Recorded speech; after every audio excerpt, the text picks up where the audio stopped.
Osano Brain isn't just part of the mental wellness conversation. He is reshaping it.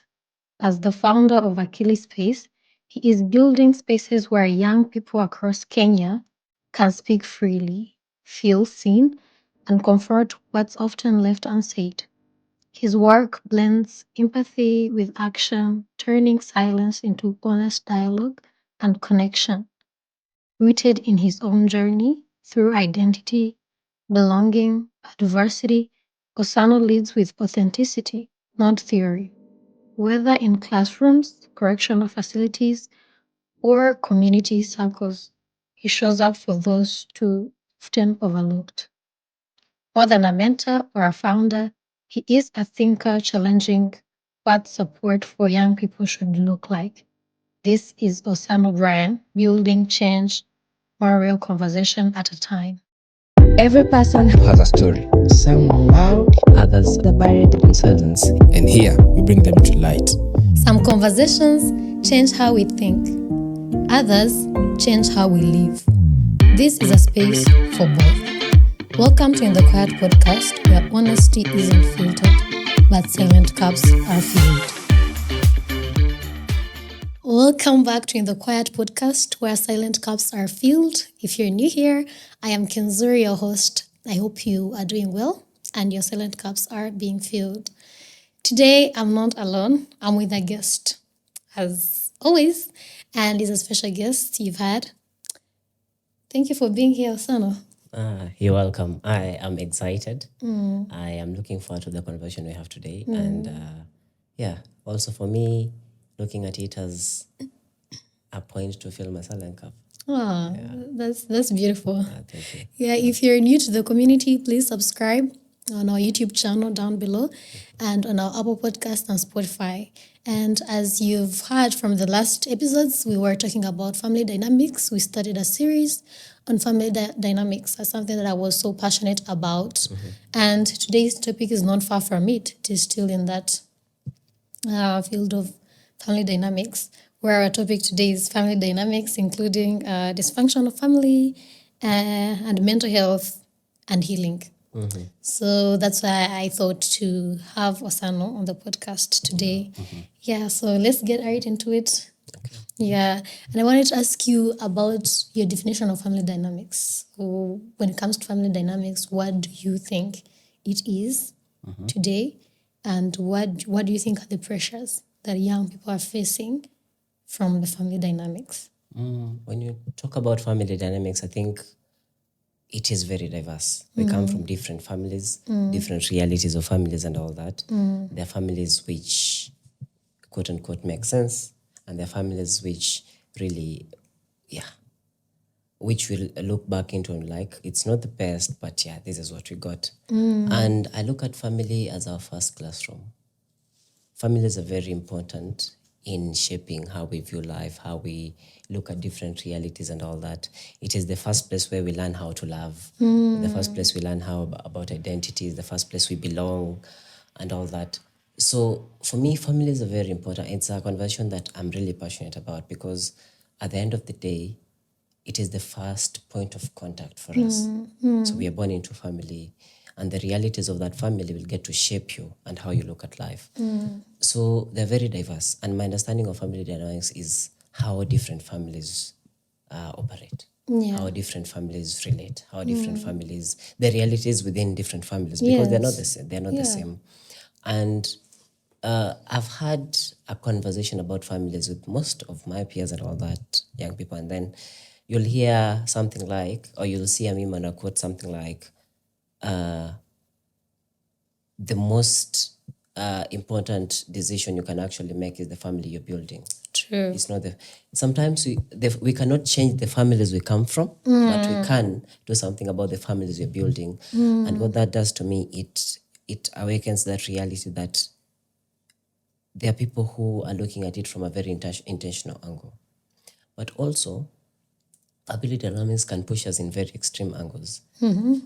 They can push us into where we're looking at it and we're like, no, if this is what my reality was and it was not the best of realities, then we have found people who are looking at it from a very distant place. There, we've had a conversation. Right now, we are hearing people talking about, I don't want to get married, I don't want to have kids, blah, blah, blah, and all that. Why? Because maybe the realities and the perceptions we have gotten to know about families have been perceptions that are built from the experiences we've had in our own families, or maybe from the experiences we've seen of other families. Yeah. So they're very diverse. Family dynamics are very diverse. It's a very diverse topic, yet it has a very key role Yeah, very. in very how we key role. turn out or how we become. Yeah, that makes me want to ask you, is there like a specific experience that has made you want to work especially with young people? Because your work is working with young people. And do you also, no, I think like now there are going to be two questions. Do you also think the young people that you're working with, they are where they are right now as a result? Okay. Yeah, family is a very important shaping factor for all of us. As you grow up, there are those years we call formative years. The years that most of the things or how we end up as adults has majorly been shaped from the realities of these formative years. Why family? Well, it is coming from a personal angle also, because I have not grown in the most complete family setup of what you look at it like. Yes. And maybe that reality has shaped my understanding of what family should be and what family should not be in my own context. So in that regard, I get to look at it and I believe that families are very key factors in the shaping the life of a kid and how the kid gets to turn out to be. Because just like I said earlier, it is where most of the time children learn not by what you tell them, but what they see and all that. So how I get to learn about relation, how I relate with other people, how I get to learn about finances, how I get to learn about identity and all that has been shaped from the realities of what I've seen, the first point of contact, my family. And then now, when you look at the different dynamics, and right now I work with young people in regards to the space of mental health and mental wellness, and you realize most of the times the things that we get to grapple with have been shaped from family, have been shaped from the realities we have about a family, because most of the time you're coming from maybe a survival place. You're always on survival mode based on realities of where you come from. Maybe we are coming from distant families, or maybe you're coming from abusive environments, which are families. And the funny thing is, you really cannot change this aspect, especially when you're growing up. So you have to live with it until to a point where now you're like walking out or walking away from the things that you really don't like and all that. So do they shape us? Yes, very much. Are they very important? Yes, they're very important. And that's why conversations like this help in shaping, or maybe if we cannot really fix what has happened before, at least we can be intentional about the fixing of what is going to happen after this.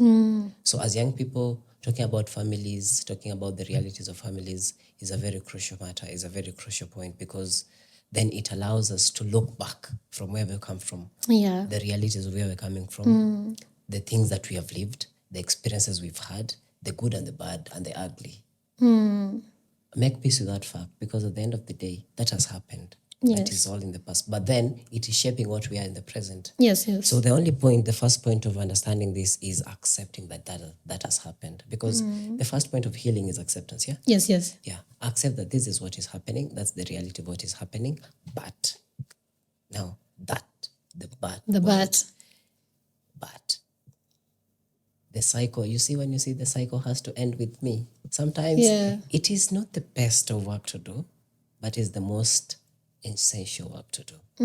So that I'm not maybe also the reality shape, because I read something about parenting, and parents do the most of what, like, it's coming from a good place. They do the most of what they can do based on what they know yes. True. So based on their understanding of how it should be done, and majorly they learned it from their parents. Just like the first point of what we know about parenting is from our parents. The first point of what we know about family is from our families. And Yes. then now we go and learn and relearn realities based on what we get to encounter with and what we get to experience outside our families. But that's the first point of contact. So we cannot really say, or maybe put people and judge and all that. But the only thing we can do right now is accept that this has happened. Most of the times, what has happened, maybe it's coming from a good place, but how it is done is not really the best way to do methods. it. The methods of how they deal and all that. So what can we do? Understand those realities, learn from those realities of what we've had as families, and then shape. They help us shape into the journey we're getting into families that we're on that. Because then that means when intention about learning and unlearning and relearning based on our past experiences, then the cycle ends with us. The cycle but it's not, like I told you, it's not really the most easy job. Sometimes it's ugly and you have to uncover truths of what you shouldn't. You have to shed a few tears. You have to, oh wait, sometimes you look at it and you're like, when you're growing to become an adult and you replay some of the instances in the past and then realize the things that hurt you and you didn't know they hurt you. Yeah. The things that you did not, they shaped you in a given perception. Or maybe you grew up in an environment where everyone was very, very critic. So what happens? You grow up to be very, very, So maybe you want a perfection or something like that. So you realize these realities, then they seemed harmless, but then they formed into essential parts of what has built into our perceptions about the world, our perceptions about life, our perceptions about family as a whole experience. So yeah, it is a very crucial conversation. It is a very crucial point for us to learn and relearn. And also, the question you asked about young people, yes, it shapes. Most of the time, it shapes how we get to turn out, how we do our relationships, how we relate with people, our identity, our self-esteem, all of those things. So the first point of contact for us to be grounded as people, as human beings, is in our families. yeah, I think that's so profound, because at the end of the day, I think if you don't have like a history, definitely you're going to have a history, and that history is going to define who you are. So you can't even erase it. Yes, you can unlearn and relearn, but you can't erase that history, and that is okay, because that's also a process of you being human and you living life. And the other question that I would want to ask is, what led you to, you're working closely with these young people, right? And in the juvenile detentions, and what are some of the common family patterns you've seen in their stories? Okay. First, what led me into that space and what are the common factors? One, I think psychology and mental wellness as a field is a more personal angle. And there's funny reality that most of the therapists or the psychologists or the psychiatrists and all that in the class, 80% of them are going that not for a career, but they're just healing For themselves, yeah. And you look at it, you're like, well, funny thing, in my undergrad, most of my classes were therapy for me. So they will feel like, oh yeah, that's why you act the way you Yeah, are. true. Oh yeah, so they were very illuminating in a way, and I fell in love with that. I used to read a lot about psychology and all that, but then in my classes now, I fell in love with the course totally. And before I did not have the best of experiences about family and all that, and then I would wish the things you wish for as you're growing as a child. You're like, I wish I would sit down maybe with and talk to them. Yeah. I wish I would have someone to. It's funny that you even wish that you have someone to correct you, or maybe to. You say that's it gets to a point where you're afadhali wewe kwa mwenye correct or something like that. Now, fast forward, that shape. Now, the things you wish for, then you get to age you like, I would want to do that. I would want to Be be someone. that to someone and all that. I would want to create that kind of reality. And then now that shapes how you look at it. There are two angles to it. Either you become the things you wish for, or you resent the things you're coming from. Yeah. So those realities can either go the other and all that. So for me, I think I held on to those wishes as a child, and then hopes, and then realities. How can we? This is the kind of change I want to see. So how can I be part of the change I want to see? So fast forward, got into campus, change. I was called for a different course, shifted, because before campus I'd worked with, I'd done a short course, diploma in software development, and I was like, I am not working with computers anymore. I just want to work with people. I knew my forte was working with people, interacting and all that. So in campus I'm called to a course that really does not resonate with people and all that. Yeah. So what happens? I shift into this new course. So I'm reading books about psychology. I am getting this new understanding of psychology, and then I'm like, yeah. The first thing that comes to my mind, what course do I want to do, is psychology. So you go and all that, and then you find yourself in this space. And then I fell in love with it. Finished. So in campus, I'd create spaces that it was called Unmasked. So we'd come. It was called? Unmasked. Unmasked. Yeah, so unmasked. Yeah. So what will happen, we come talk about realities of young people. We encompass the realities and the struggles we get to grapple with. Yeah. And it was there was a huge wave of most people were dying by suicide. And then it didn't sit well with me. So I think I found myself in spaces where I want to be part of the change most of the times. So I call myself a builder. I found myself building systems, especially in spaces where I really want to see the change. So we'd meet so for my 4-5 years, well, if you come from the university I came from, you realize 5 years. So I stayed in campus for 5 years for a course of 4 years. Well, COVID? No, I stayed in campus for 5 years for a course of 4 years. Story for another day. Not because of COVID? COVID happened, but then I was also in the university. Oh, that's okay. Okay. So in my 5 years in campus, what would happen? Every Sunday afternoon, I did it religiously, and I don't know why, but I was so inclined to it. We'd meet 5, 20, 50, 100, depends. This Sunday they'll come 50, then they'll come 5, and then we'd sit in a circle and have like a group therapy kind of approach and have topics and all that. So this one particular afternoon, we're talking about fatherhood, and it was intense. So we usually sat for 2 hours, but this time we went for 3+ hours. Wow. And people were sharing about their realities with their fathers and where they're coming from and how they wish their fathers would be like. And you get to realize it is a very key aspect. Even us, as we grow up and become adults, the child in us wants to attach themselves. You see, I think even as we become adults, you still want to. If you have a parent and they're still around you, there's that connection that, yeah. So people cried about, people shared realities and all that. And I was like, yeah. Then funny thing, in the course of that period, I also watched the Kevin Hart father. It's called Fatherhood. Something, The Fatherhood movie. And it kind of picked an interest around family. So read a lot about family and all that, grew into that space. And then now here, coming outside, you interact with young people and you realize most of the things that we grapple with are coming from ACEs, adverse childhood experiences. And the adverse childhood experiences, we're having them from families.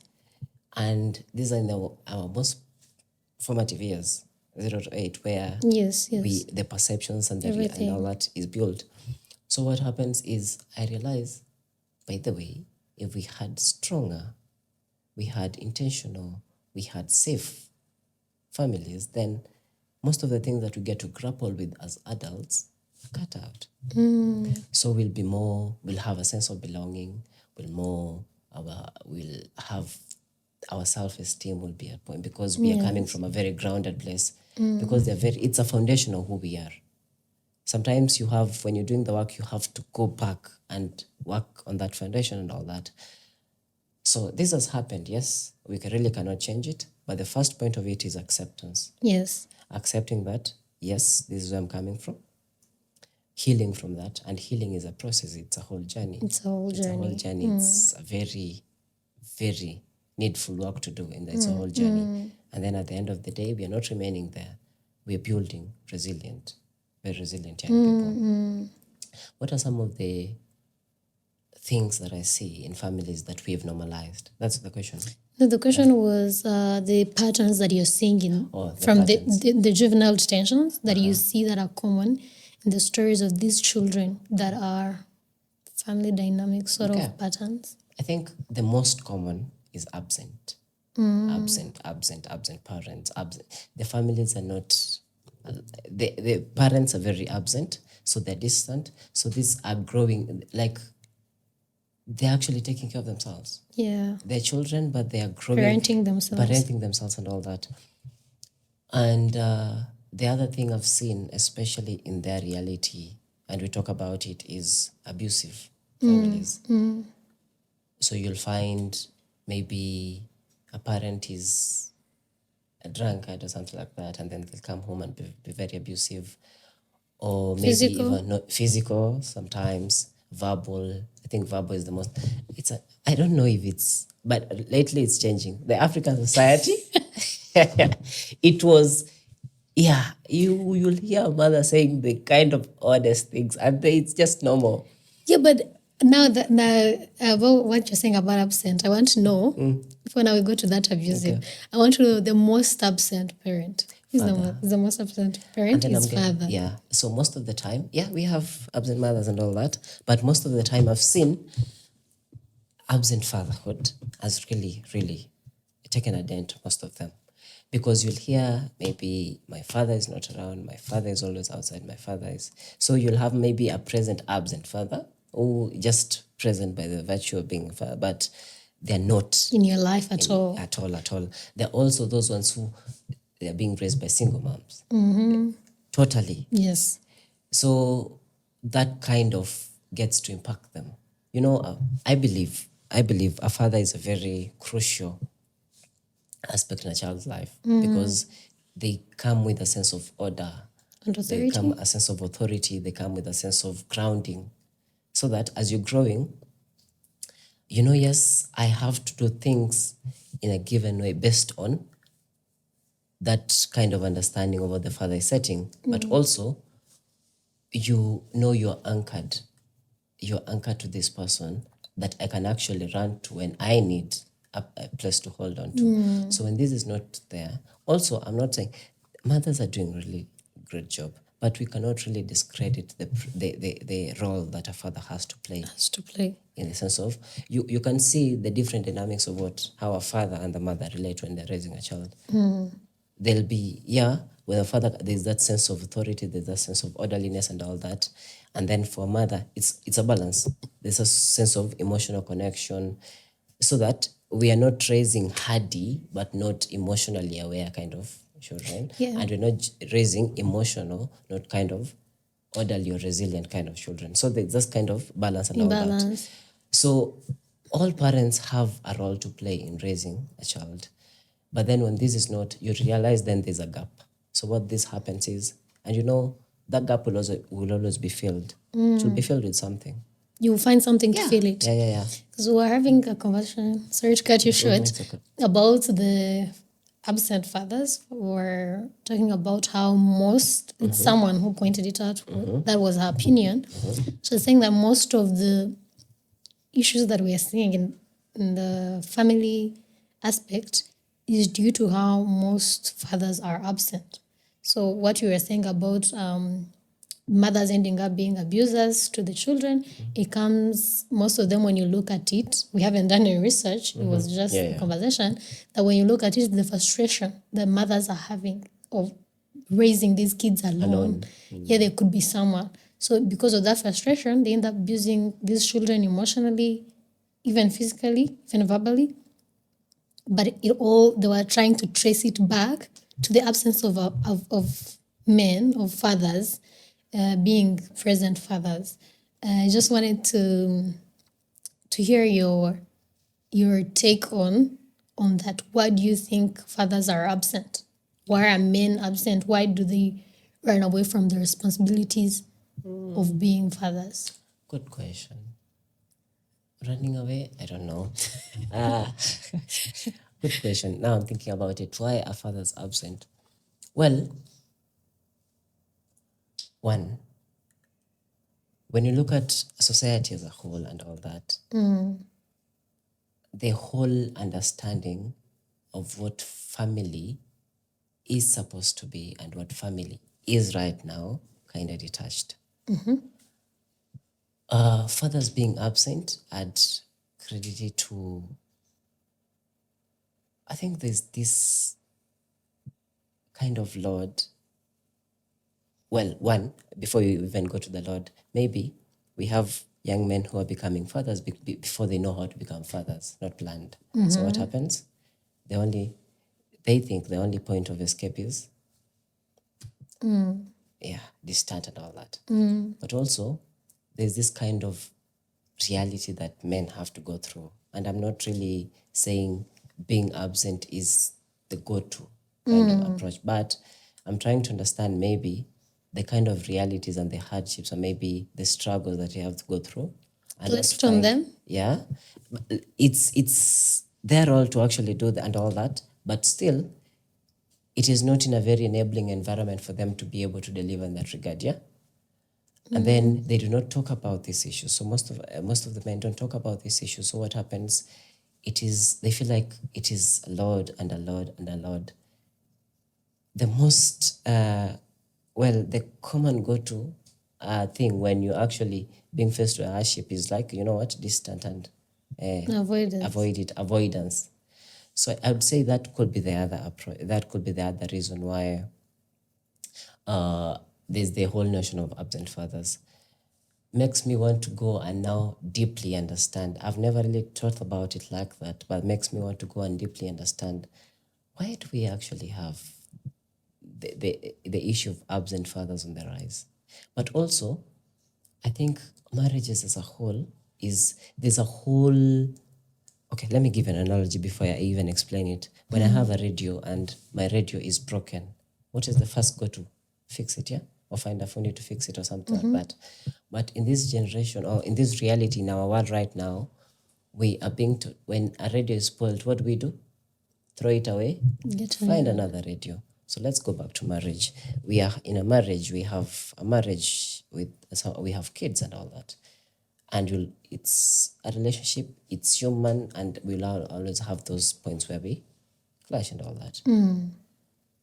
Right now, and I was sharing with a friend the other day, and I stand corrected, we have normalized the aspect of throwing the radio away and finding another radio so much that we forget, this radio can be fixed. Before we actually know now this is written off, we can't really fix it. Have we tried fixing it? But what is the go-to point right now? It is not working. Leave. I know there's a whole aspect of understanding, not being in an abusive space and all that, and that's very, very for sure. But right now, I feel like we're avoiding fixing the things that we should be fixing and not realizing the people who are actually being affected the most is the kids. Yeah. So what happens? We'll get into a conflict, and then when you're in conflict, instead of fixing what has got us to this point, what happens? We find another radio. Go find a new radio. And something like that, yeah. You were saying something. Yeah, I was going to say, even before even going to the whole marriage thing, you were saying how some will become fathers unplanned. I was like, yeah, there's also a rise of baby mamas and everything, but also the difference is that it's not that there were no baby mamas in the past, just that maybe we have normalized it. Normalized it, and what we call normalizing is that I stand corrected. I think men before, I think, were kind of sort of like more responsible because they had a community to hold them accountable. Okay, yeah, true. So I think right now there is no accountability. And I will disagree with you saying that because they weren't ready to be fathers. I don't think the women were ready to be mothers, yeah. but they stay present and they struggle with this. I think it's because the burden is not on them. So it's okay. They can pick it in time and drop it anytime.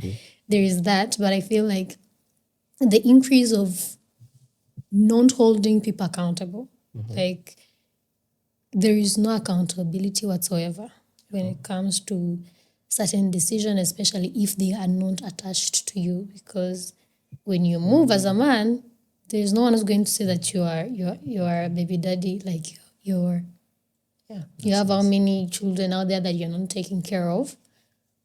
There's also that stigma and every stigma or stereotype whereby women are going to be called bad parents if they choose to neglect these children. If by any chance a woman says, there are some few cases, as you're saying, when a woman is absent, they are more scrutinized than their counterparts, the men in the situation. And it's like sort of given more value. Like it has to be more heartbreaking for a child to say, my mom left me, than my dad.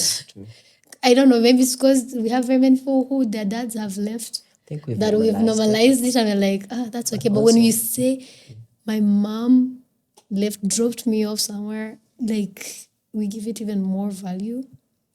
I understand the survival of a child as a baby is more attached to the mom, but we've normalized fathers being absent. We've normalized. It's not really a big deal. I don't know if it's patriarchy or, but some mistakes are not given the same value as they should if they're done by men. Okay. And I feel like that is something that is big into the family dynamics. I think there is, that's what you're saying, that there is an imbalance with raising kids and the roles and everything. I personally believe in the way the system of the family dynamics are set, the matriarchy and the patriarchy. I'm not saying they should have the same roles, but the value of these roles are not put on the same pedestal. I think when you say it like that, I think about the aspect of understanding that we're very unique. Families are unique. Yes. So another thing would be, if I'm trying to run my family like yours, forgetting that we are very unique. So what happens is, we, in the new age or in the contemporary world right now, we're having people, I think social media has really also exacerbated that fact that everyone is talking about something. True. But then one thing about social media is everyone is giving their opinions on a given topic. True. It is not expertic advice, but what we do, we pick it like the gospel truth and we run with it. So when you do that, then it gets to shape, you're using another script for very unique kind of experience. Yeah. So you'll see stuff like the manosphere, you'll see stuff like the feministic approach to it, and then people pick it like a gospel truth and they run with it. So what happens? It's a script that is not fitting to this reality. So I think the first point of it to be able to look at is understanding, where am I coming from? What are the dynamics of where I'm coming from? And also now, from those dynamics, you're able to shape into the unique realities of this family. So that we are not running with another person's scripts for our lives, and then it gets to the end, because now it brings a lot more frustration than it brings the alignment we need to be able to run as a family and all that. And then, as when you say the aspect, I think it's a convention that has been picked up. Men, even women, are not. It's like no one was ready to be in this spot, yeah. But then I think they've been pegged because they are the ones who have and all that. So it's pegged on them, but not really. What happens is, I think in the earlier society, there will be that aspect of accountability, because men will be sat down and told, this is how you act as a father, this is what, and this is the African kind of understanding of what family would have been and all that. But right now, I think we're moving into a very individualistic society, everyone for himself and God for us all. So what happens? We're just doing like, hey, on a free flow. Yeah, let's just do it. Let's just go it. So what happens is the actual approach will be, even as we get to these spaces, are we intentional enough to learn about them? Are we intentional enough to learn about the different realities of what family would look like, the good and the bad and the ugly? Because this is something that now, when you say about you building a family, it's something about you being intentional with it, so that it's not a free flow. It's not something that I'm just bumping into. It's something that I am aligned to, I am intentional about, and I'm getting to understand this is how I want to do it. So that you're coming from a very informed place, understanding I don't know, I want to learn. And then you're coming from a very informed place. And then when you're coming from a very informed place, it is able to influence your decisions and all that. And then it's able to make you intentional about the work with family. So that at the end of the day, we are not, because for how long will we keep on talking about this? How can we now go beyond the conversation and actually do the change that we want to see? So it has to start with you, me, you as a person, so that it is coming from a very intentional place. Yeah, but again, I agree with you 100%. I think it would be that one. It would be that way if everyone sees it as of importance, because I think now the world of social media and the reality are kind of like intertwining. I feel like they're going to intertwine in the future, sort of, because that's the propaganda I'm falling for. Because I believe people people put fake life on social media, but then people act what's on social media in real life. So I'm like, so which one is fake? Because if you're living for the aesthetics and someone is saying you're only posting aesthetics, but then you're living for them, so which one is it? So I think at the end of the day, social media gets to influence how we do life. And then our life becomes social media. Yeah. So I feel like if you're talking about family, if what is being preached on social media is opinions and people are picking opinions and living those opinions, then the society has become social media. And if someone wants to live for that, for the sensation that the social media is going to give, then that is going to be the reality. So I'm saying, of course, it's not going to always be 100 people, 100% everyone doing the same thing. But I feel like the intentionality that we're talking about, obviously it's going to be relative, as everything is relative. Everything is relative. But there isn't, we're not going to go back to the Past, foundations of what family looked like. And we can build a healthy version of families that we want. But I believe it's not as easy as I thought it was going to be from the start of thinking about it. Because as you're saying, as we're becoming individualistic people, unless we go back to the roots of being a community, sort of, whereby if we're having friends, we're holding them accountable. We are not seeing, we are not indulging. Like, you have a friend who is a baby daddy and they're irresponsible and you're not questioning anything about it. You're still treating them as a good friend. But they're actually not a good person because there is a child that they're not taking care of, but you're treating them as a good friend. Or if you have a friend who is a bad parent, you're not questioning them at all because you've become individualistic, right? Everyone just doing life on their own. But then, which I feel like, as you're saying, if we want to be intentional at the things that we want, family dynamics also affects our friendship, because I don't think it would be a genuine friendship with someone that I know they're not good parents or they're not good partners. And makes me curious when you talk about it like that, and I agree. the aspect of social media getting to intertwine with the reality. That's for sure. Because we pick opinions. By the way, social media, I will come and give my opinions. And it's not like the gospel truth. Us right now. Yeah. We are talking from our own realities, and we're talking about what has shaped our perceptions. We are sharing our perceptions about this topic. But also, there's a need for us to be able to also be informed about this kind of. Yeah. So that now that's the intentionality bit. Being intentional about understanding this. If also I think in the new, I've met a lot more people who now are like, I don't want to have kids. Yeah, there is a movement. Then you ask them, you're like, you know what, I'm not coming to have kids for them not to have the life that I had. For Dali, they are not there. Makes valuable sense, yeah. But if you're looking into the space of, because really there's so much you can do about the families you come from, but also there are families which are very healthy, even in True. this space and all that, which is a very commendable place to come from.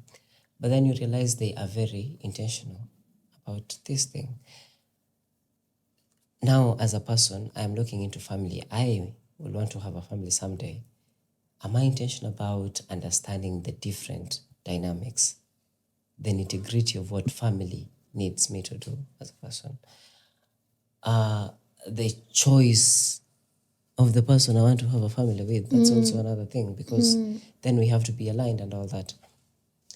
Makes me want to ask, when you say about being friends and all that, what is your take on an ideal, or maybe not ideal is, well, what's your take of a healthy family? What do you think makes a healthy family?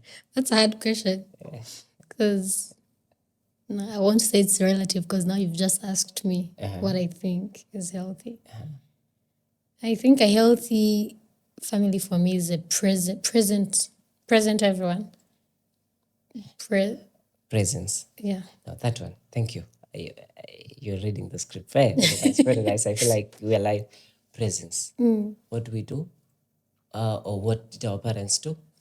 They did everything apart from presence.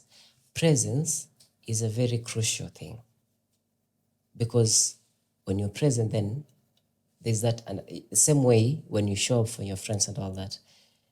If my father we were tight, that means we were actually, he was present and we had experiences and all that. What does that make? It gives the aspect of belonging. It gives that aspect of identity. Yeah. So when that happens, then you're grounded. Everything else is coming as an add-on. But what happens is, you'll find, like in families, most people are just busy about their own lives. And then we just meet and then busy about their own lives. And then what we do, instead of the present, what do? We substitute it with other things.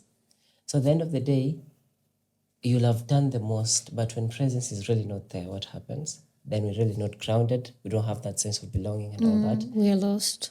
And for some reason, that gap has to be filled with something else. And also what I would add is that present is very broad.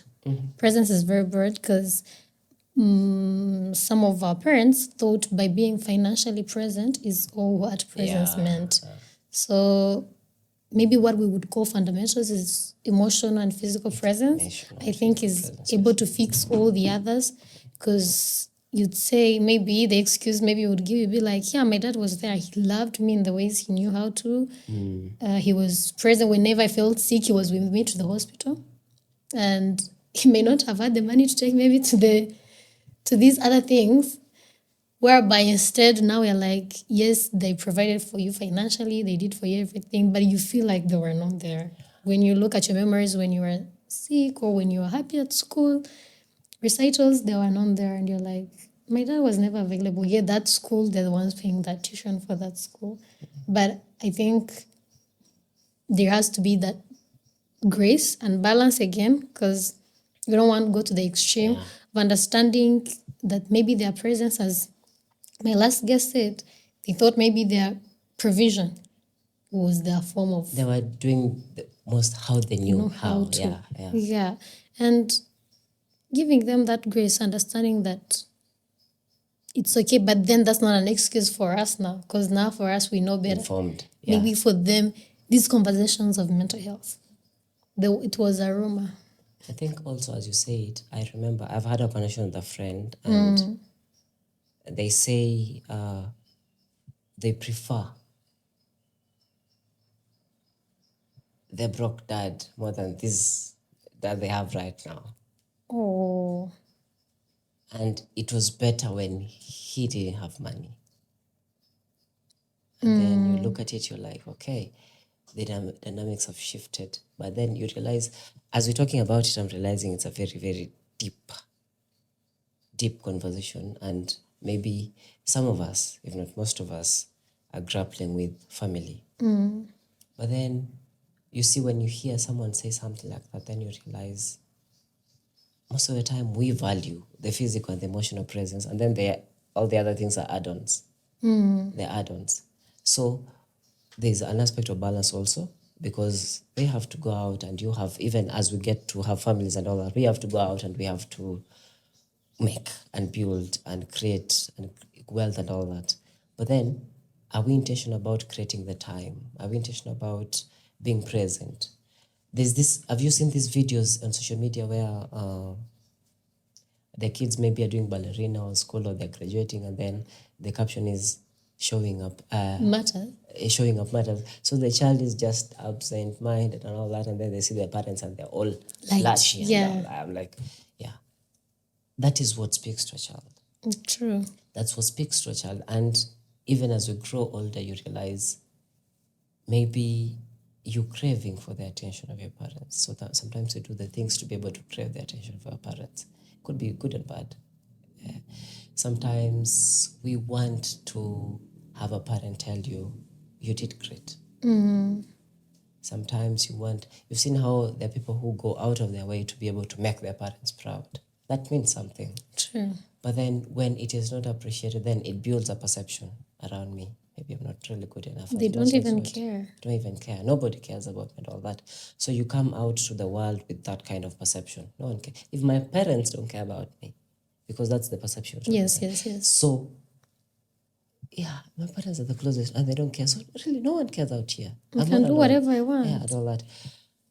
So you see, it is very important, because then it helps to keep us grounded. It helps us to have a sense of belonging, just like I said. It helps us to have a sense of identity. It helps us in building a self-esteem, getting to be able to be confident to the world, because we are coming from a confident place. We are grounded on a confident soul. So we go out in the world in a very confident manner. But then what happens if we're coming from a very not confident place? What happens? I will come out in that reality. Maybe I'll be struggling with self-identity. I'll be trying belonging. I'll be struggling with how I relate with other people. Because just like we said earlier, family are our first classrooms. Yeah. They are our first classrooms. Yeah. From what you said, made me think. I think I've seen it on Twitter or Instagram, or even had it. I don't know. I don't remember. But something to do with, you're saying, your friend who wished to have like a broke dad but present. And we've also had conversations where sometimes you might think that is privilege speaking. Maybe because there is always going to be privilege. It may be emotional privilege or financial privilege. Because we can't also disregard the fact that Finances. Important. finances are actually, in Africa, one of the cause of most of our problems. And so that's why I'm saying it to our viewers. Don't feel like people are just speaking from their privileges. But if you've met someone who is emotionally broken, it's not different from being financially broken, because suffering is suffering. Pain is pain. Pain is pain. And I think, you see, our realities are very valid. They're very valid. Just because you're going through it in a different way doesn't invalidate that. Yes. It is very valid. Yes. Because, and sometimes I think when we judge from our own lenses, you might see as privilege, because you prefer I'd prefer that than this. This, yeah. But then they also prefer this than that. Very unique. But then you see, just like you said, all of these experiences are valid and they're coming from a very honest place. Yes. Yeah. So you cannot invalidate one experience because you think, I think that's the balance of it. Extending grace to the people, understanding that it is their experience and it's very valid, just like my experience is very valid. Yeah. And we can only try to understand, but you understand the most of how it affects you in a either way. Especially when it comes to emotions. Yeah. Because there is no measurement. Yesterday, but when I was watching a show, it's a random show, on so there is apparently there is a guy who died of suicide because they refused to cook for him omelette and Okay. and eggs, omelette and potatoes. Potatoes, yeah. So he died of suicide. So of course the people were like, because in the older generation, they were like, I feel like Kids this of these generation, days, kids of these days. kids of these days, why are you dying because they refused to cook for you omelette? Which is kind of understandable. Like that's the least thing that you should. But you don't know. You don't know how much maybe value of that act meant to them. I think when you talk at it like that, I'm looking at, when you look at the society ideations and the whole conversation around suicide, I believe it's just the tip of the iceberg. True. There are so many things here that we don't know. But the only thing we're saying is this, and the only thing we're judging is this. Yes. Yeah. But then this is like a build-up from different. Sometimes you think that is the most oddest thing to actually push you to that limit, but maybe it just needed a trigger. Yes.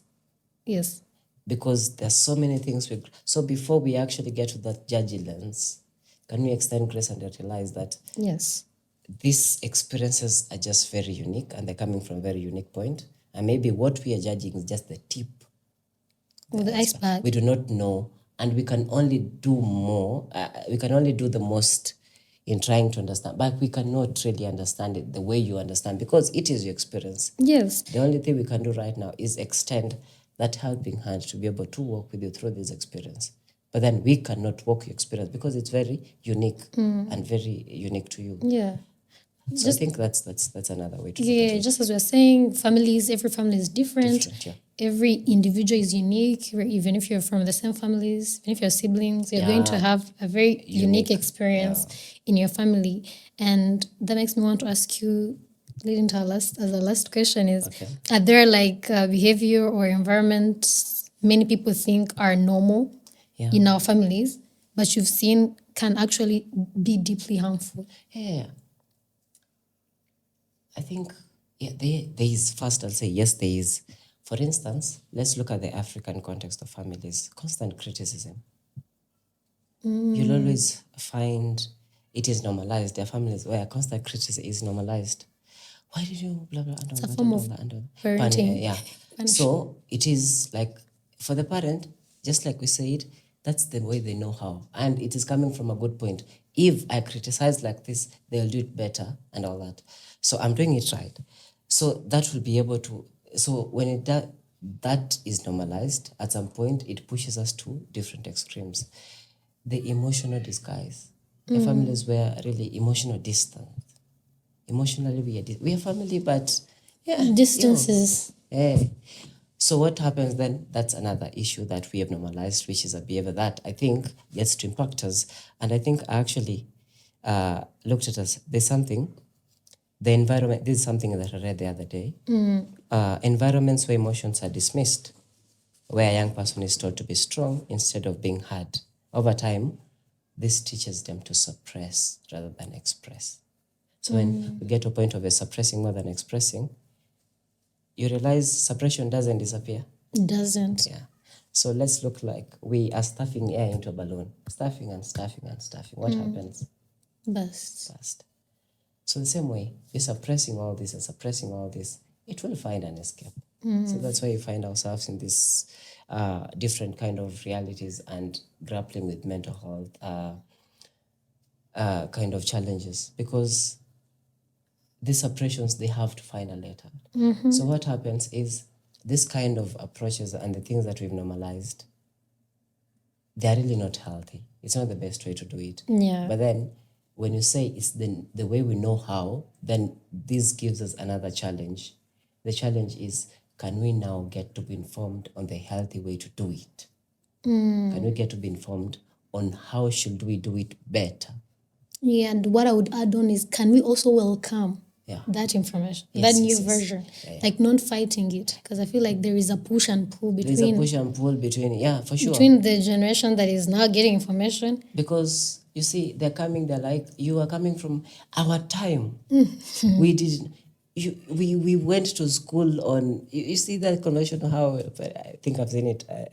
Your parent told me how they used to go to school, and then the story is started like, you guys are privileged. We never used to wear shoes, but that's okay. That's okay. But then there's this whole new reality of where. Have you ever been abused on Instagram? They don't know that. Yeah. Now that's like, that's not to them. And I think this is where we say every challenge is, every experience is valid, because this to them is minor based on what they went through. And that's for sure. But then this doesn't invalidate this. Yes. Because now that it has an effect on you, that means it's something.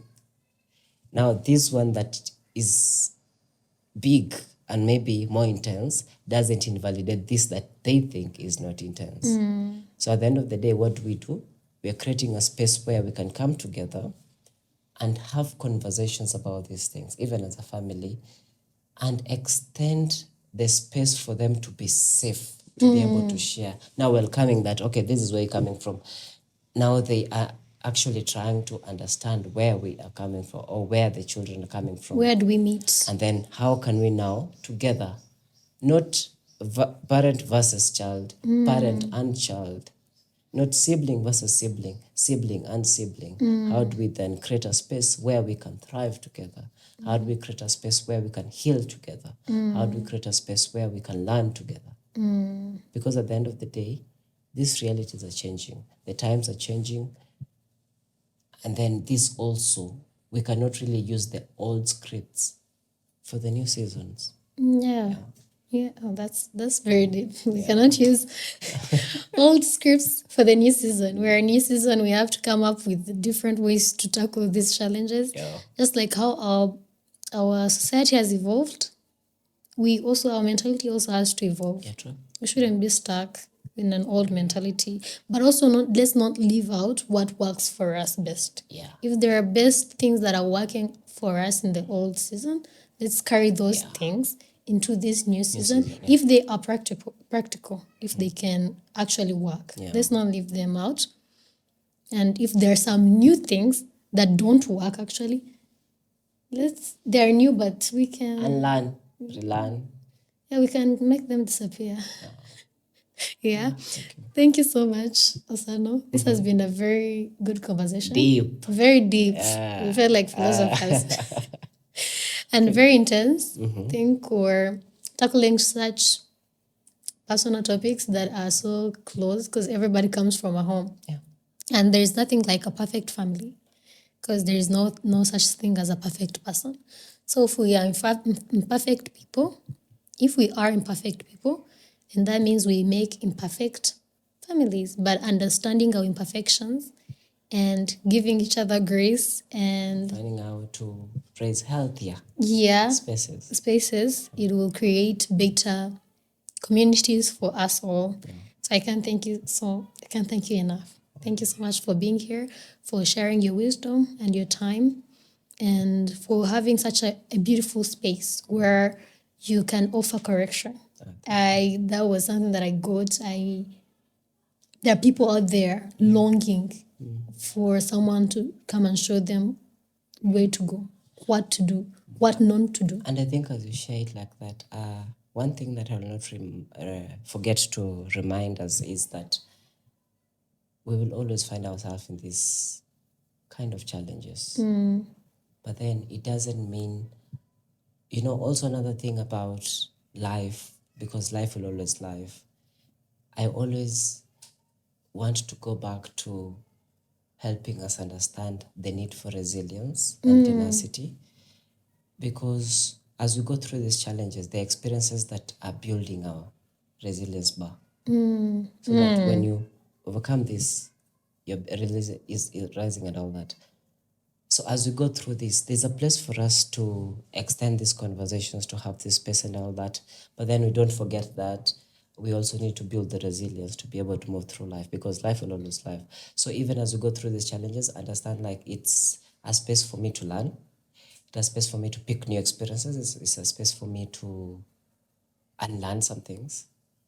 And I come out the other end a more resilient person. So that there's a place where I look back and say, if I managed to be able to fix or go through that season, then I can also go through this season, so that we are able to bounce back when life bends us. We are not breaking, we are able to bounce right back. So even as I work with the young people, maybe the kids in prison, I remind them that we're going back to a society that needs us to be able to be more resilient. Yeah. Life will always life and all that, but then extend that space for you to be able to grow in those seasons, to pick up what you need to pick to use. It's like when you're going to war, you pick the armor and what you need for that war and all that, and then release what you didn't need, what is excess, what is baggage, so that you're able to travel lighter. So as we talk about this conversation, I'm asking us to, as we are building that relation also, can we travel lighter? Yeah. The history is a good memory, but it's a bad place to Live. live. Yeah. Oh, so profound. What I would add is, that resilience is inherited, right? So if we become weak and not build this resilience, it means people will come from us. And I think it's a very intentional walk. It's a very It is. intentional journey. And allowing yourself to look at, the perception also. How do I look at these challenges? Am I tackling them from a place of understanding how to grow from them, how to overcome them? Or am I reaching back into Victim. the victim and feeling like, life is unfair and all that? Well, but that is also grace. Yeah. To be able to now, look at things another way. It is Me, grace. I personally believe that there is no one who wants to live a bad life. My grandma used to say it in our language. Like everybody wants You can say it in your language. nawanga gusana hosi. Like everyone nawanga gusana hosi. Everyone wants to live a beautiful life. Everyone wants Nawanga a good. gusa na wosi. Nawanga gusa na hosi. Na wosi. Na hu. Now, okay. Yeah, na hosi. Meaning everyone wants to live a good life. It's not that they are choosing to suffer, but that part that you're saying, that resilience, that grace to have the other perception on life. As you're saying, people can live the same life, and people are hopeful. They're like, come what may, I'm hopeful that tomorrow is going to be. It's also a journey to get there. It's a whole very journey. long Yes. journey. So I don't know if it can say it's a prayer. It's a prayer for everyone to go through these hardships and still have hope and still choose to say there is the light at the end of the tunnel. Yeah, to be able to remember that, I think it's holding on to that hope. It's sometimes it is not easy, yes, at all.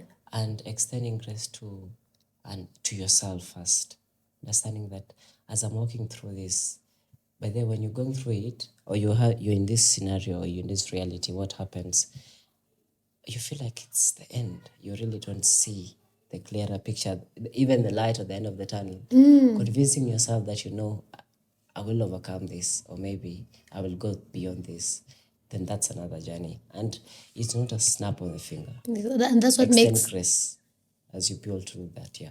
And that's what makes mental health a challenge, because other other things that you can fix, like the process cannot be as hard as you, because others you can get people's help. They get you medication, everything is done externally, but you going into your mind and It's an intrinsic work. work. And now you're doing the work when you're sick. You're weak. You're weak to do this work. And they're requiring you to have this strength to do at least something. So we should give each other grace. The And grace. also extending, allowing yourself to be able to ask for a hand to hold on to when you need one. Allowing yourself to have those conversations. I know family is a very, very delicate matter, and we come from different families. I know family heart is the craziest kind of heart. Yeah. So extending the grace to yourself, understanding, yeah, this is where I'm coming from. I accept that fact. But then how do I move forward? Do I need to find a hand to hold on? Do I need to come and talk to someone and tell, can we walk with me in this journey? Do I need to go for therapy? Do I need to allow myself to be able to take a back seat, zoom in and look at what is happening and all that? Do I need to have those hard conversations? What kind of realities am I going through and all that? So that the intentionality is built, but then you'll have those days where it is, because doing the intrinsic work is very sometimes ugly, for lack of a better word, but it is it's the best you can do to yourself, because you're leaving the baggage, you're allowing yourself to travel lighter, leaving what is not working for you, picking what is working for you, and learning, relearning, and all that, so that as you're moving forward, you're able to move with intention. Yeah, this has been a long conversation. I thought we were going to end, and then we kept on going. We are going to that episode. Yeah, this brings us to the end of the episode. Thank you so much for being here. And if you've watched this far, that means you've enjoyed the conversation. If you have enjoyed the conversation, please don't shy away from sharing it to a friend, to a loved one, to a family member, to anyone you think would benefit. And if you haven't joined the community, please do by subscribing down below. Let us know what you think about family dynamics and healing, and the patterns that you've seen in your family or in your friends around you or in your community that you think we have normalized, that we should unlearn, and the ones that you think we should adopt. Thank you so much. Run to our Instagram, follow us, TikTok, follow us, Spotify and Apple Podcast. I've been Kenzuri. Thank you for being here. Ciao.